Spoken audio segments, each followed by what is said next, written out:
من اول ما شجعت الزمالك في 2015 كان كل شويه الاقي ايه بقى يا معلم، الاقي كل شويه بتسريبات، حاجات غريبه بتسريبات بقى، اللعيبه تتخانق، التسريبات تيجي مش تيجي بتاع. جون ادوارد اول ما جه عمل ايه؟ فور الحاجات دي كلها، فورها، ما ظهرتش تاني، اتفورت، فاهم؟ ما بقيتش اشوف حاجات من دي. جون ادوارد جاب لك لعيبه، جاب لك لعيبه كواليتي عالي، جاب لك لعيبه كواليتي عالي.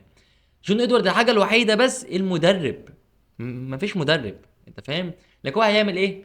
مفيش فلوس، مجلس الاداره مفيش فلوس، ارض اكتوبر مسحوبه، ما معكش فلوس بتدي اللعيبه مستحقاتها، اللعيبه بتتخانق مع بعض بسبب مستحقات، مش مع بعض قصدي، اللعيبه بتتخانق مع المدرب، وفي مشاكل ما بينها وما بين المدرب، بالذات شيكو بنزا اللي هو اصلا مش بيستمر مع اي نادي خلال 5 6 شهور، وده لاعب هيبقى اعوذ بالله سرطان في الفرقه.